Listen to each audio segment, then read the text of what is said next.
जय श्री राम। शंखनाद में आपका स्वागत है। जम्मू कश्मीर में अब अलगाववादियों और भारत विरोधियों की बेचैनी बढ़ गई है। चुनाव जीतने के बाद भी उन्हें जीतने जैसा महसूस नहीं हो रहा है। उमर अब्दुल्ला शुक्रवार को उपराज्यपाल मनोज सिन्हा से मिले, सरकार बनाने का दावा पेश किया। 55 विधायकों का उन्हें समर्थन है, लेकिन वहां पर एलजी ने उनसे ऐसी बात कही जिससे उमर अब्दुल्ला के चेहरे पर मायूसी छा गई। बाहर मीडिया में आकर भी अपना दुख जाहिर करने लगे। उमर अब्दुल्ला ने एलजी से कहा था कि जितना जल्दी हो सके उनका शपथ ग्रहण समारोह कराया जाए। उमर अब्दुल्ला चाहते हैं कि जल्दी से जल्दी शपथ ग्रहण हो, विधानसभा का गठन हो जाए, सत्र शुरू हो और हम पूर्ण राज्य का राग अलापना शुरू कर दें। लेकिन एलजी ने उन्हें एक केंद्र शासित प्रदेश की सही प्रक्रियाएं समझाई।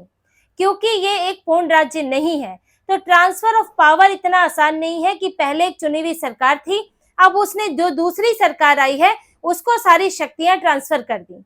ये केंद्र शासित प्रदेश है, फैसले जम्मू कश्मीर से नहीं, फैसले दिल्ली से होते हैं और इसकी एक प्रक्रिया है। और उमर अब्दुल्ला को प्रक्रिया समझाई गई। उन्होंने मीडिया में भी बताया, मैंने अनुरोध किया है कि जल्द से जल्द शपथ ग्रहण समारोह हो, लेकिन इसकी एक प्रक्रिया है कि यहाँ से अभी दस्तावेज राष्ट्रपति भवन जाएंगे।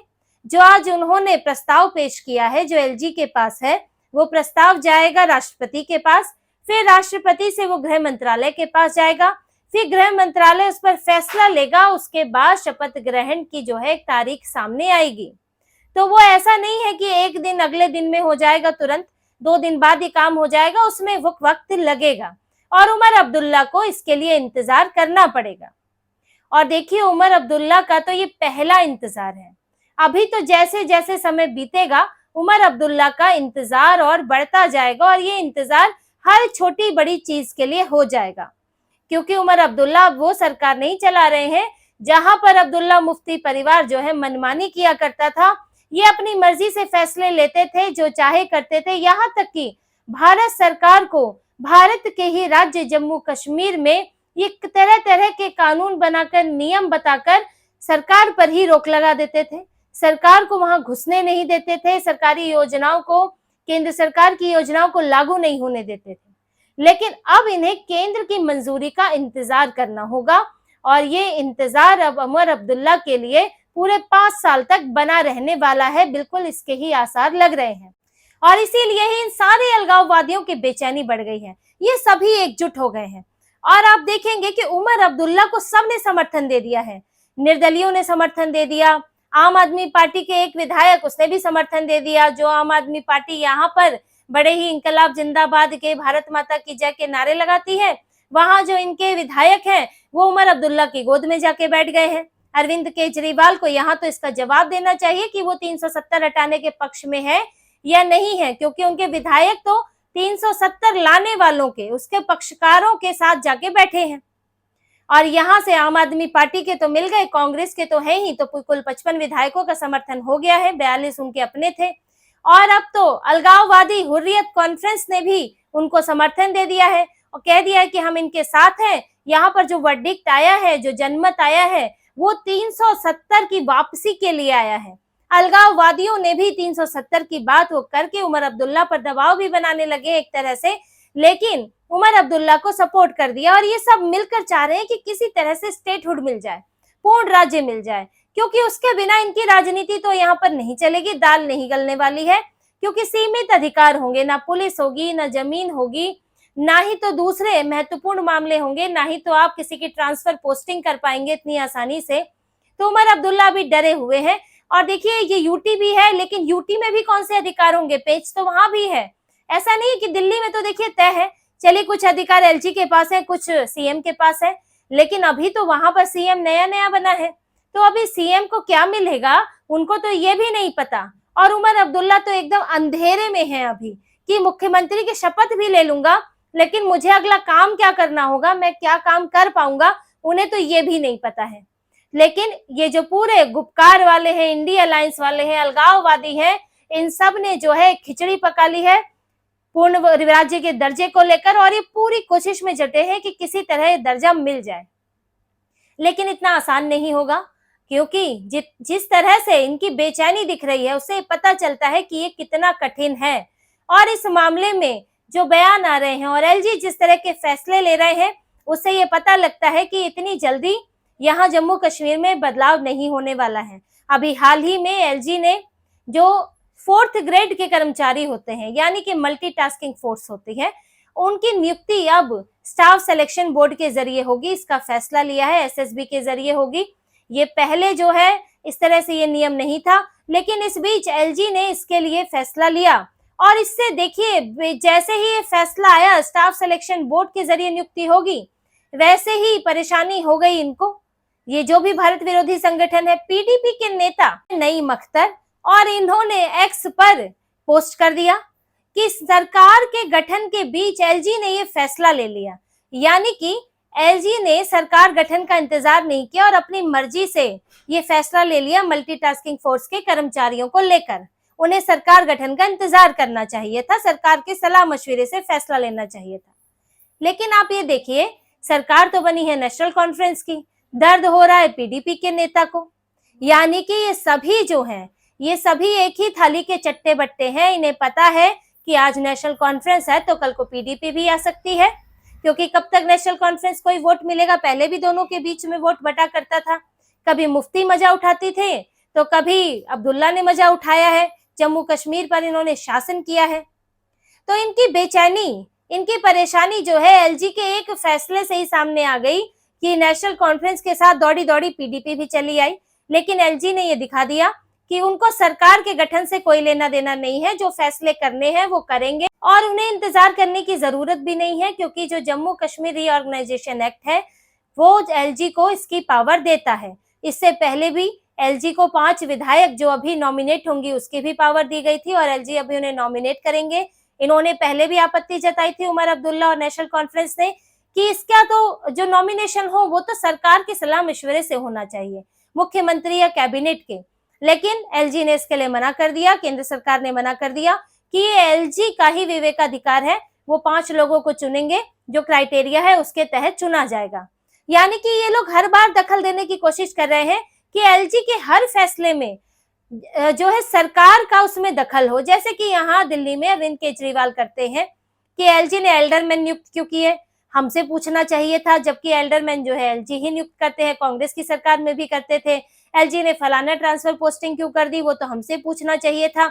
यानी कि एलजी को अपने अधिकारों के तहत काम मत करने दो, और यही इन्होंने अभी से शुरू कर दिया है। लेकिन एलजी भी रुकने वाले नहीं है, और जैसे कि उन्होंने अभी फैसला लिया, आगे भी वो ऐसे फैसले लेते रहेंगे। और इसके अलावा जो उमर अब्दुल्ला की बेचैनी बढ़ाने वाला और यहाँ तक कि कई पूरा जो अलगाववादी समूह है, गुपकार गैंग है, इनकी बेचैनी बढ़ाने वाला एक बयान तो राम माधव ने भी दे दिया। राम माधव जो है वो बीजेपी के जम्मू कश्मीर के प्रभारी हैं। अभी उन्होंने इतना लंबा समय, चुनाव से पहले ही उन्होंने पूरी जिम्मेदारी संभाली चुनाव की। इसके अलावा बीजेपी के वो राष्ट्रीय महासचिव रह चुके हैं, बड़े नेता हैं, आरएसएस से जुड़े हैं। उन्होंने अब एक ऐसा बयान दिया पिछले कुछ दिनों में जिससे कि इनके पूर्ण राज्य के सपने को और बड़ा धक्का लग गया। राम माधव ने साफ साफ कह दिया कि पूर्ण राज्य का दर्जा देने की बात पीएम मोदी ने और गृह मंत्री अमित शाह ने की है, लेकिन ये जो फैसला है वो संसद से होगा, यहाँ विधानसभा से नहीं होगा कि आपने विधानसभा में प्रस्ताव पेश किया, कैबिनेट से पास करा लिया तो यहाँ से हो जाएगा। उन्होंने कहा कि संसद से होगा और उसका क्या समय होगा, क्या स्ट्रक्चर होगा, ये तय किया जाएगा। ये दोनों बहुत महत्वपूर्ण बातें हैं, समय और स्ट्रक्चर। समय क्या होगा ये तय नहीं है, ये देखा जाएगा इस पर कि क्या हालात है जम्मू कश्मीर के। उन्होंने ये बात कही कि जो 370 के बाद जो चीजें हासिल की हैं, यानी कि जो आतंकवाद कम हुआ है, पत्थरबाजी कम हुई है, हड़तालें होनी बंद हुई है, जो जम्मू कश्मीर की स्थिति बदली है 370 के बाद जो हमने पाया है वो हम दोबारा न खो दें, इसका ध्यान रखा जाएगा। इसी के हिसाब से समय तय किया जाएगा कि पूर्ण राज्य का दर्जा कब मिले। और स्ट्रक्चर की बात जो उन्होंने कही, देखिए स्ट्रक्चर बहुत मायने रखता है। जरूरी नहीं है कि जम्मू कश्मीर अगर पूर्ण राज्य बन जाए तो वो बाकी दूसरे राज्यों जैसा ही पूर्ण राज्य हो, स्ट्रक्चर इसे ही कहते हैं। पूर्ण राज्य का दर्जा देने के बाद भी सरकार ही तय करेगी कि राज्य सरकार को कितनी शक्तियां होनी चाहिए, क्या वाकई पुलिस और लैंड उनके पास होना चाहिए, क्या ट्रांसफर पोस्टिंग उनके पास होनी चाहिए, ये भी जरूरी नहीं है कि सारे अधिकार पहले की तरह राज्य सरकार को मिल जाए। इसे ही स्ट्रक्चर कहते हैं कि वहां पर कितने अधिकार राज्य सरकार के होंगे, मुख्यमंत्री के होंगे और कितने एलजी के होंगे, कितना केंद्र अपने पास रखेगी।